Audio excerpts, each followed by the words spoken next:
7 آیتیں ایسی ہیں قرآن مجید میں. کتنی؟ 7.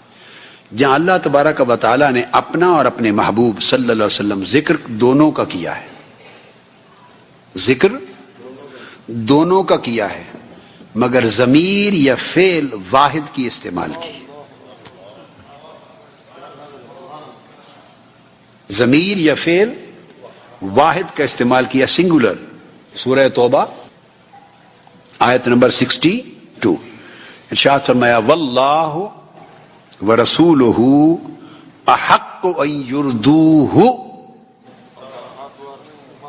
واللہ ورسولہ احق ان یردوہ. ہو کا جو لفظ ہے اس کو ضمیر کہتے ہیں، اور ہو کا معنی ہے اسے، معنی ہے اللہ اور اس کا رسول. اللہ اور اس کا رسول حقدار ہیں کہ وہ لوگ اسے راضی کریں. یہ ترجمہ ہے اس کا. فرمایا اللہ اور اس کا رسول حقدار ہیں کہ وہ سب لوگ، سب صحابہ، مومن غیر مومن، سارے کے سارے، یہ نہیں کہا کہ انہیں راضی کریں، یہ نہیں کہا کہ انہیں راضی کریں، کہا یردوہ، اسے راضی کریں. اللہ رسول دونوں کا حق ہے کہ لوگ اسے راضی کریں. یہ معنی ہے اللہ رسول دونوں کا یہ حق ہے کہ لوگ اسے راضی کریں. اب یہاں اسے ہونا چاہیے یا انہیں؟ نہیں، اب ایکچول بتائیں کیا ہونا چاہیے تھا؟ انہیں. لیکن اللہ نے انہیں نہیں کہا، چونکہ اگر دو کا ذکر ہے تو ترکیب بنتی تھی واللہ ورسولہ احق ان یردوہما، کہ اللہ اور اللہ کا رسول ان کا حق ہے کہ لوگ ان دونوں کو راضی کریں. اگر زیادہ کی بات ہوتی تو کہتے یردوہم، وہ ان سب کو راضی کریں. چونکہ اللہ اور رسول دو کی بات ہے تو چاہیے تھا کہا جاتا ان یردوہما، کہ حقدار ہے وہ دونوں کا حق ہے کہ لوگ ان دونوں کو راضی کریں. اب اللہ پاک نے ذکر دونوں کا کیا، اپنا اور رسول کا. جب راضی کرنے کی بات آئی تو دونوں کو ملا کے واحد کی ضمیر بنا دی اور کہا اللہ اور رسول کا حق ہے کہ لوگ اسے راضی کریں، تاکہ یہاں وہ فرق مٹ جائے کہ خدا کی رضا اور ہے، مصطفیٰ کی رضا اور ہے. فرمایا خدا کی رضا اور مصطفیٰ کی رضا ایک رضا ہے. تو یہاں دو کو ایک بنا دیا. دو ایک ہو گئے مگر حد نہیں کراس ہوئی، حد سے نہیں بڑھے. دونوں کی رضا ایک ہو گئی مگر سٹل حد سے نہیں بڑھے.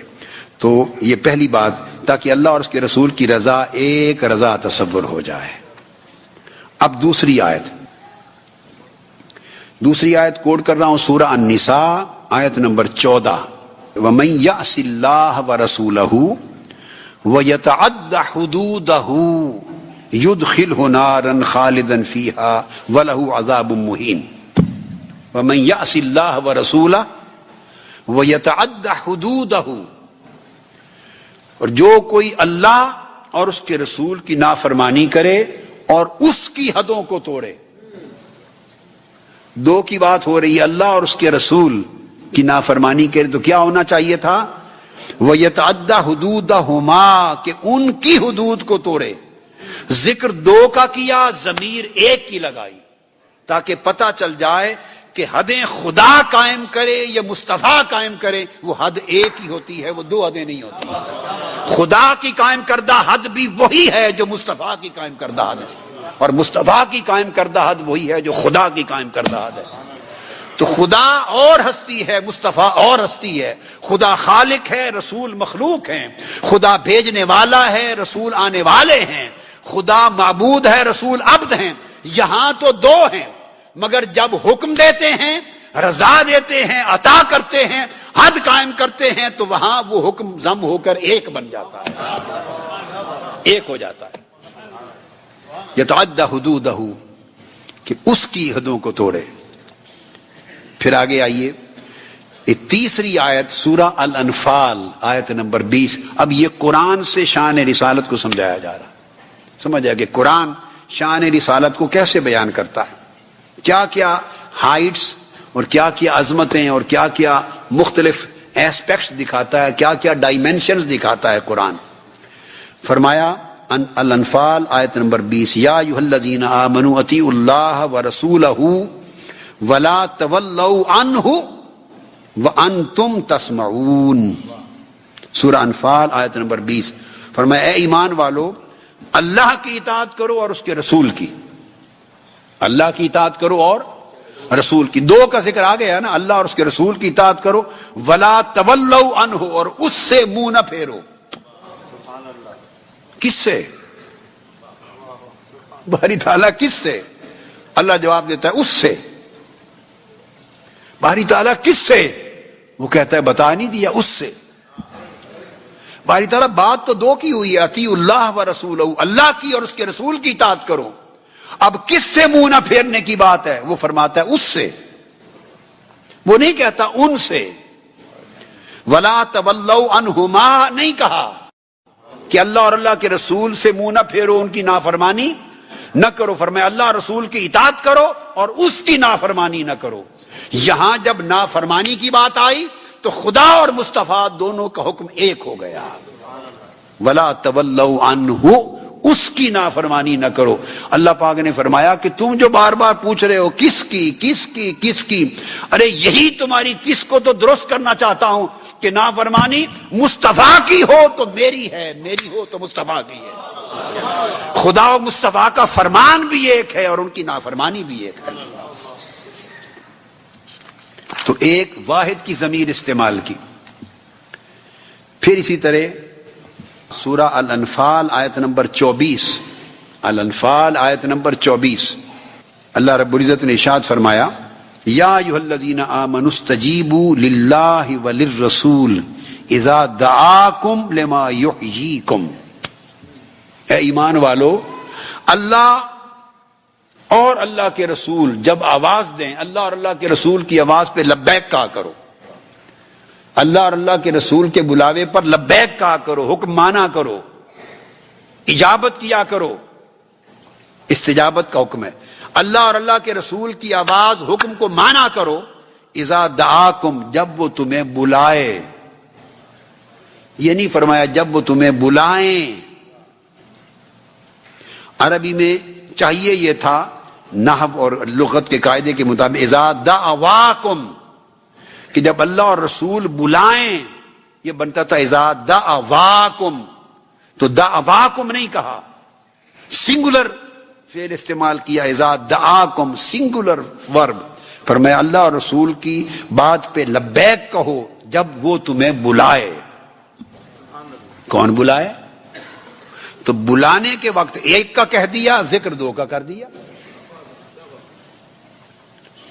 اس لیے کہ رسول کا بلاوا محض رسول کا بلاوا نہ سمجھنا، وہی خدا کا بلاوا ہے۔ رسول کی بارگاہ میں جانا محض بارگاہ رسول میں جانا نہ سمجھنا، وہی بارگاہ خدا میں جانا ہے۔ ایک اور آیت ہے قرآن مجید کی، سورہ توبہ آیت نمبر 74،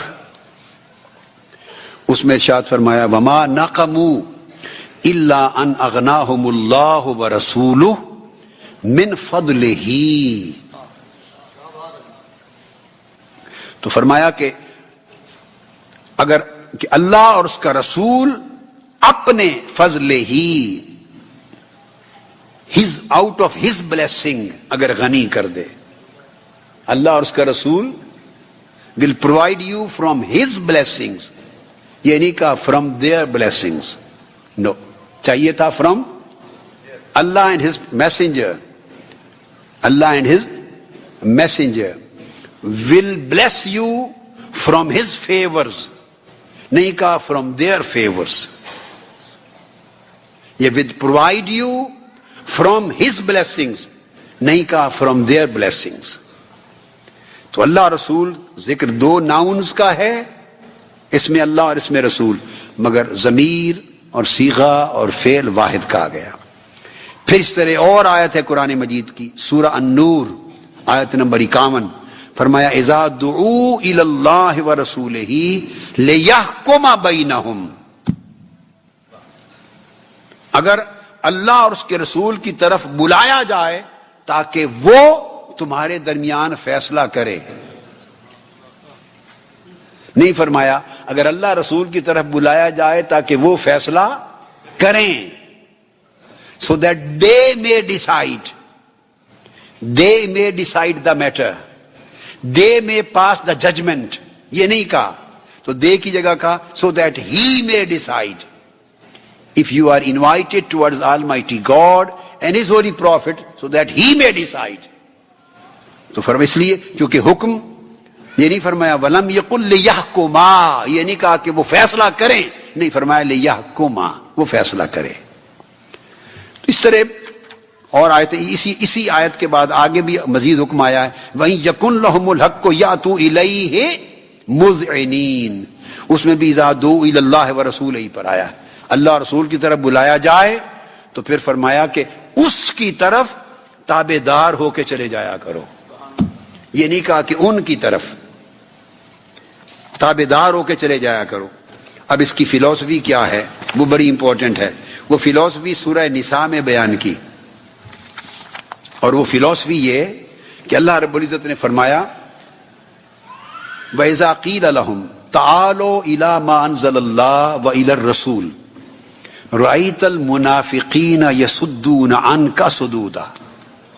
فلسفی اس کی یہ ہے کہ اللہ پاک نے فرمایا کہ اگر ان کو دو دعوتیں دی جاتی ہیں, بلایا جاتا ہے الی اللہ و الی الرسول, اگر ان کو بلایا جاتا ہے وَإِذَا قِيلَ لَهُمْ تَعَالَوْا, آؤ اللہ کی طرف, الی ما انزل اللہ, اللہ کے نازل کردہ احکام کی طرف, وَإِلَى الرَّسُولِ, اور رسول کی طرف. اگر دو انویٹیشنز دی جاتی ہیں, دو قسموں کی کالز دی جاتی ہیں, کال ٹورڈز اللہ and call towards his profit, تو رأیت المنافقین یصدون عنک صدودا, تو میرے حبیب منافقوں کو آپ دیکھیں گے کہ میری طرف آنے سے نہیں کتراتے, میری طرف آنے سے نہیں کتراتے, آپ کی طرف آنے سے گھبراتے ہیں. میری طرف آنے سے نہیں کتراتے, آپ کی بارگاہ میں جھکنے سے گھبراتے ہیں. وَرَأَيْتَ الْمُنَافِقِينَ يَصُدُّونَ عَنْكَ صُدُودًا, آپ منافقوں کو دیکھیں گے, منافقوں کی نفسیات یہ ہے کہ قرآن کی طرف دوڑے دوڑے جائیں گے, اللہ کی طرف دوڑے دوڑے جائیں گے, اللہ کی حاکمیت کی طرف دوڑے دوڑے جائیں گے, مگر جب آئے گا ذکر حاکمیت مصطفیٰ کا, آئے گا ذکر غلامی مصطفیٰ کا, آئے گا ذکر دامن مصطفیٰ سے وابستہ ہونے کا اور آپ کی بارگاہ میں دامن پھیلانے کا, یصدون عنک صدودا, آپ کی طرف آنے سے گردن پھیر لیتے ہیں. تو فرمایا جو لوگ میرے محبوب میری طرف تو دوڑے دوڑے آئیں, میری طرف تو دوڑے دوڑے آئیں, مگر آپ کی طرف آنے سے گھبرائیں, قرآن کی اصطلاح میں انہی کا نام منافق ہے. رأیت المنافقین, جو خدا کی طرف دوڑے جائیں مگر رسول کی بارگاہ میں جھکنے سے گھبرائیں, اس کو قرآن کہتا ہے رأیت المنافقین, وہ منافق ہیں. اس وجہ سے اللہ رب العزت نے جہاں 18 آیتوں میں اطاعت رسول کا ذکر کیا تو اپنی اطاعت کا ذکر نہ بھی کیا, کوئی فرق نہیں, چونکہ رسول کی اطاعت میں اللہ کی اطاعت تھی. وہ دعوت یہ دینا چاہتا ہے کہ میرے رسول کی بارگاہ میں آنا سیکھو. وَلَوْ أَنَّهُمْ إِذْ ظَلَمُوا أَنفُسَهُمْ جَاءُوكَ, اگر اپنی جانوں پر ظلم کر بیٹھیں تو میرے محبوب آپ کی بارگاہ میں آئیں اور پھر آپ کی بارگاہ میں حاضر ہو کر اللہ سے معافی مانگیں, اور پھر آپ بھی اس کی سفارش, ان کی شفاعت کر دیں. تو بھیجنا حضور کی بارگاہ کی طرف ہے, یہ عظمت ہے.